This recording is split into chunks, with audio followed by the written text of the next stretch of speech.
Hacker ನಿಮ್ಮ mobile ಅನ್ನು hack ಮಾಡೋಕ್ಕಿಂತ ಮೊದಲು ಇವಾಗ ನಾ ಹೇಳುವಂತಹ ಎಲ್ಲಾ ಸೆಟ್ಟಿಂಗ್ಸ್ ಅನ್ನು ಆನ್ ಮಾಡಿ ಇಟ್ಕೊಂಡಿರಿ. ಹಾಗೆ ಅಕೌಂಟ್ ಅನ್ನು ಫಾಲೋ ಮಾಡ್ಕೊಂಡು ವಿಡಿಯೋನ ಸೇವ್ ಮಾಡಿ ಇಟ್ಕೊಂಡಿರಿ. ಕ್ರೋಮ್ ಬ್ರೌಸರ್ ಅನ್ನು ಓಪನ್ ಮಾಡಿ 3 ಡಾಟೆಡ್ ಲೈನ್ ಮೇಲೆ ಕ್ಲಿಕ್ ಮಾಡಿ ಸೆಟ್ಟಿಂಗ್ ಲಿಂಕ್ ಕ್ಲಿಕ್ ಮಾಡಿದ್ರೆ ಎಲ್ಲ ಹ್ಯಾಕ್ ಆಗುತ್ತೆ ಎಲ್ಲ ಹೇಳ್ತಾರೆ. ನಿಜವಾಗ್ಲೂ ಆಗುತ್ತಾ? ನಿಮ್ದೇ ಮೊಬೈಲ್ ತೆಗಿ, ಲ್ಯಾಪ್ಟಾಪ್ ಕೊಡಿ, ಲಿಂಕ್ ಬಂದಿದೆ ನೋಡಿ, ಓಪನ್ ಮಾಡಿ, ಕ್ಲಿಕ್ ಮಾಡಿದೆ.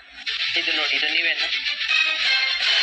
ಈ ರೀತಿ ಹ್ಯಾಕರ್ ನಿಮ್ಮ ಮೊಬೈಲ್ ಅನ್ನು ಹ್ಯಾಕ್ ಮಾಡೋಕ್ಕಿಂತ ಮೊದಲು ಇವಾಗ ನಾ ಹೇಳುವಂತಹ ಎಲ್ಲಾ ಸೆಟ್ಟಿಂಗ್ಸ್ ಅನ್ನು ಆನ್ ಮಾಡಿ ಇಟ್ಕೊಂಡಿರಿ. ಹಾಗೆ ಅಕೌಂಟ್ ಅನ್ನು ಫಾಲೋ ಮಾಡ್ಕೊಂಡು ವಿಡಿಯೋನ ಸೇವ್ ಮಾಡಿ ಇಟ್ಕೊಂಡಿರಿ. ಕ್ರೋಮ್ ಬ್ರೌಸರ್ ಅನ್ನು ಓಪನ್ ಮಾಡಿ 3 ಡಾಟೆಡ್ ಲೈನ್ ಮೇಲೆ ಕ್ಲಿಕ್ ಮಾಡಿ ಸೆಟ್ಟಿಂಗ್ಸ್ ಮೇಲೆ ಕ್ಲಿಕ್ ಮಾಡಿ ಸೈಟ್ ಸೆಟ್ಟಿಂಗ್ಸ್ ಅಂತ ಬರುತ್ತೆ, ಅದ್ರ ಮೇಲೆ ಕ್ಲಿಕ್ ಮಾಡಿ ಲೊಕೇಶನ್, ಕ್ಯಾಮ್ರಾ ಮತ್ತೆ ಮೈಕ್ರೋಫೋನ್ ಈ ಮೂರು ಕೂಡ ಆನ್ ಆಗಿರುತ್ತೆ. ಇದನ್ನ ಟರ್ನ್ ಆಫ್ ಮಾಡ್ಕೊಳ್ಳಿ. ಸ್ವಲ್ಪ ಸ್ಕ್ರೋಲ್ ಮಾಡಿ ಪಾಪ್ಅಪ್ಸ್ ಅಂಡ್ ರೀಡೈರೆಕ್ಟ್ಸ್ ಅಂತ ಇರುತ್ತೆ, ಇದು ಎನೇಬಲ್ ಆಗಿರುತ್ತೆ, ಇದನ್ನ ಡಿಸೇಬಲ್ ಮಾಡ್ಕೊಳ್ಳಿ. ಪ್ರೈವಸಿ ಅಂಡ್ ಸೆಕ್ಯೂರಿಟಿ ಅಂತ ಇರುತ್ತೆ, ಅದ್ರ ಮೇಲೆ ಕ್ಲಿಕ್ ಮಾಡಿ.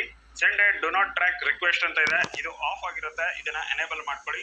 ಸೆಕ್ಯೂರಿಟಿ ಅಂಡರ್ ಅಲ್ಲಿ ಸೇಫ್ ಬ್ರೌಸಿಂಗ್ ಅಂತ ಇರುತ್ತೆ, ಇದ್ರ ಮೇಲೆ ಕ್ಲಿಕ್ ಮಾಡ್ಕೊಂಡು ಇದನ್ನ ಎನ್ಹಾನ್ಸ್ಡ್ ಪ್ರೊಟೆಕ್ಷನ್ ಗೆ ಸೆಟ್ ಮಾಡ್ಕೊಳ್ಳಿ. ಆಲ್ವೇಸ್ ಯೂಸ್ ಸೆಕ್ಯೂರ್ ಕನೆಕ್ಷನ್ ಅಂತ ಇರುತ್ತೆ, ಇದು ಆಫ್ ಆಗಿರುತ್ತೆ, ಇದನ್ನ ಕೂಡ ಟರ್ನ್ ಆನ್ ಮಾಡ್ಕೊಳ್ಳಿ. ಇಷ್ಟು ಸೆಟ್ಟಿಂಗ್ಸ್ ಅನ್ನು ಆನ್ ಮಾಡ್ಕೊಂಡ್ರೆ ಸಾಕು, ಯಾರು ಕೂಡ ಲಿಂಕ್ ಕಳಿಸಿ ನಿಮ್ಮ ಮೊಬೈಲ್ ಅನ್ನ ಹ್ಯಾಕ್ ಮಾಡ್ಲಿಕ್ಕೆ ಆಗೋದಿಲ್ಲ. ಇದನ್ನ ಈಗಲೇ ಟರ್ನ್ ಆನ್ ಮಾಡ್ಕೊಳ್ಳಿ. ಮತ್ತೆ ನಿಮ್ಮ ಎಲ್ಲ ಫ್ರೆಂಡ್ಸ್ ಅಂಡ್ ಫ್ಯಾಮಿಲಿ ಮೆಂಬರ್ಸ್ ಕೂಡ ಸೇಫ್ ಆಗಿರ್ಬೇಕು ಅಂತ ಹೇಳಿದ್ರೆ ಅವರಿಗೂ ಕೂಡ ಈ ವಿಡಿಯೋನ ಶೇರ್ ಮಾಡಿ. ಲಿಂಕ್